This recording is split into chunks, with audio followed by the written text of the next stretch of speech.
Kebahagiaan hidup menurut filosofi masyarakat adat Ngada dan filsafat Stoa. Manusia pada dasarnya adalah makhluk sosial. Begitu pula yang dikatakan oleh Marcus Aurelius, semua manusia diciptakan untuk satu sama lain. Sebagai makhluk sosial yang hidup dalam keterhubungan dengan manusia lain, kita seringkali menemukan kenyataan bahwa manusia saling menyakiti dan menyinggung sesamanya. Dalam buku Filosofi Teras, Henry Manampiring menyebut manusia sebagai homo homini nyebelin, yaitu manusia yang nyebelin bagi manusia lainnya. Ada banyak pertanyaan menyebalkan yang kita ajukan atau kita dengar. Misalnya saja ketika kita mendengar pertanyaan seperti ini, kenapa kamu mau jadi romo? Mending menikah saja. Atau, kapan kamu menikah? Umurnya sudah tua tetapi belum menikah juga. Atau, kapan kamu bisa mandiri? Dan sebagainya. Pertanyaan-pertanyaan seperti ini tentu saja membuat orang merasa tidak nyaman, kecewa, putus asa, dan sebagainya. Menghadapi pertanyaan-pertanyaan yang mengganggu seperti ini, tentu masing-masing orang atau kelompok masyarakat tertentu punya cara tersendiri untuk melawannya, dengan tujuan agar setiap orang tidak merasa terganggu dan tetap berfokus pada kehidupan dan kebahagiaan pribadi maupun bersama. Maka pada kesempatan ini kita bersama-sama akan melihat filosofi hidup dalam kelompok masyarakat adat Ngada tentang bagaimana cara mencapai kebahagiaan ketika berhadapan dengan gangguan atau tantangan dari luar. Selanjutnya, filosofi masyarakat adat Ngada ini akan dilihat dalam kaitannya dengan filsafat Stoa, sebuah aliran filsafat dari kebudayaan Yunani kuno yang juga kurang lebih berbicara tentang hal yang sama, yakni bagaimana cara mencapai kebahagiaan dan kesuksesan hidup, terutama dalam menghadapi gangguan luar. Setiap suku dan bangsa tentu saja memiliki filosofi hidup atau kebijaksanaan hidup yang terus-menerus diwariskan kepada generasi baru. Dalam kelompok masyarakat adat Ngada, misalnya, dikenal dengan istilah Patadela.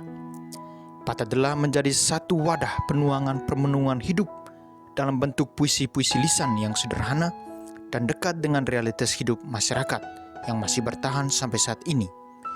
Secara etimologis, Patadela berasal dari kata pata yang berarti sabda atau kata, dan juga dela yang berarti leluhur atau dewasa atau bijaksana.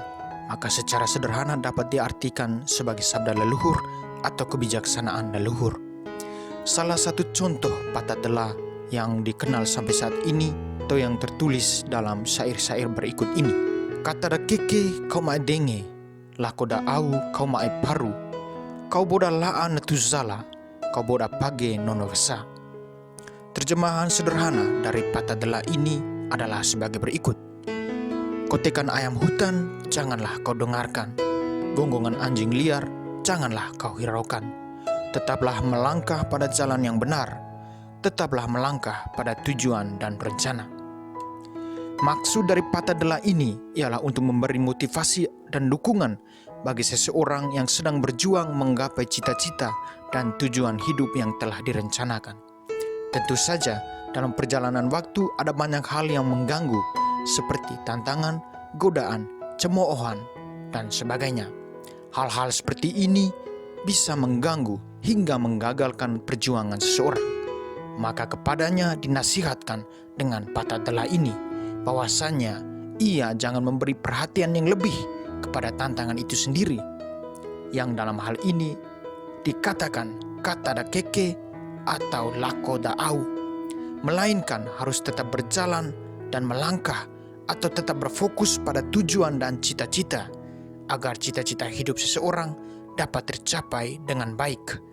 Kesuksesan dalam meraih cita-cita inilah yang menjadi jalan bagi seseorang atau kelompok masyarakat adat Ngada dalam mencapai kebahagiaan dan kesejahteraan hidup. Selanjutnya, kita akan melihat konsep atau pandangan filsafat Stoa berkaitan dengan kebahagiaan hidup. Filsafat Stoa adalah sebuah aliran filsafat Yunani kuno yang didirikan oleh Zeno dari Citium pada awal abad ketiga sebelum Masehi. Orang-orang Stoik percaya bahwa emosi negatif yang menghancurkan manusia dihasilkan dari keputusan yang salah. dan bahwa seorang sofis, yaitu orang yang memiliki kesempurnaan moral dan intelektual, tidak akan pernah mengalami emosi-emosi yang merusak kebahagiaan, misalnya marah berlebihan, panik berlebihan, dan sedih berlebihan. Stoicisme merupakan salah satu mazhab filsafat yang dianggap sangat berpengaruh dan mudah untuk diimplementasikan oleh siapa saja dalam kaitannya untuk mencapai kehidupan yang baik. Stoicisme menekankan kepada ajaran kebajikan serta berfokus kepada apa yang berada di dalam kontrol manusia itu sendiri, karena hal-hal inilah yang akan membawa manusia kepada kebahagiaan. The philosophy asserts that virtue, meaning chiefly the four cardinal virtues of self-control, courage, justice, and wisdom, as happiness, and it is our perception of things rather than the things themselves that cause most of our trouble. Stoicism teaches that we can't control or rely on anything outside what Epictetus called our reasonable choice, our ability to use our reason to choose how we categorize, respond, and reorient ourselves to external events. Selanjutnya, ada hal-hal utama yang ingin dicapai oleh kaum Stoa. Yang pertama, hidup bebas dari emosi negatif seperti sedih, marah, cemburu, curiga, baper, dan lain-lain, demi mendapatkan hidup yang tentram. Ketentraman ini hanya bisa diperoleh dengan memfokuskan diri pada hal-hal yang bisa kita kendalikan. Yang kedua, hidup mengasah kebajikan atau virtues. Ada 4 kebajikan utama menurut kaum Stoa. Yang pertama, kebijaksanaan atau wisdom, yaitu kemampuan mengambil keputusan terbaik di dalam situasi apapun.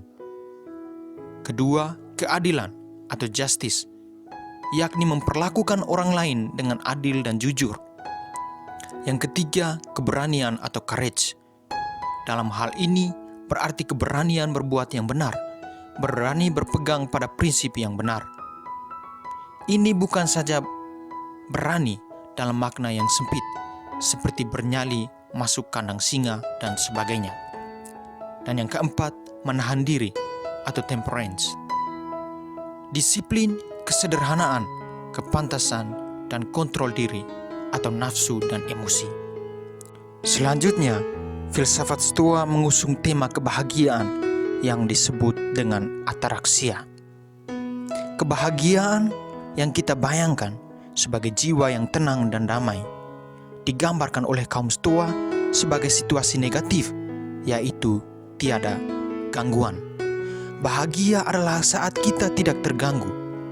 Dalam istilah lain, karena juga dikatakan sebagai apatheia. Sama dengan sebelumnya, kebahagiaan bagi kaum Stoa bersifat negatif logis, yaitu tiadanya penderitaan, tiadanya emosi, saat kita tidak diganggu oleh nafsu-nafsu seperti amarah, kecewa, rasa pahit, dan rasa iri hati, dan sebagainya. Pada akhirnya, kita dapat melihat adanya kesamaan di antara kedua pandangan hidup ini dalam kaitan dengan mencari dan menggapai kebahagiaan dalam hidup ketika kita harus berhadapan dengan gangguan dan tantangan dari luar diri. Baik filosofi masyarakat adat Ngada maupun aliran filsafat Stoa menawarkan sebuah kebijaksanaan hidup, yakni tetap fokus pada apa yang sedang kita jalani saat ini. Saat kita tidak merasa terganggu dengan sesuatu dari luar diri, seperti amarah, kecewa, rasa pahit, rasa iri hati, dan lain sebagainya, itulah yang disebut dengan kebahagiaan hidup.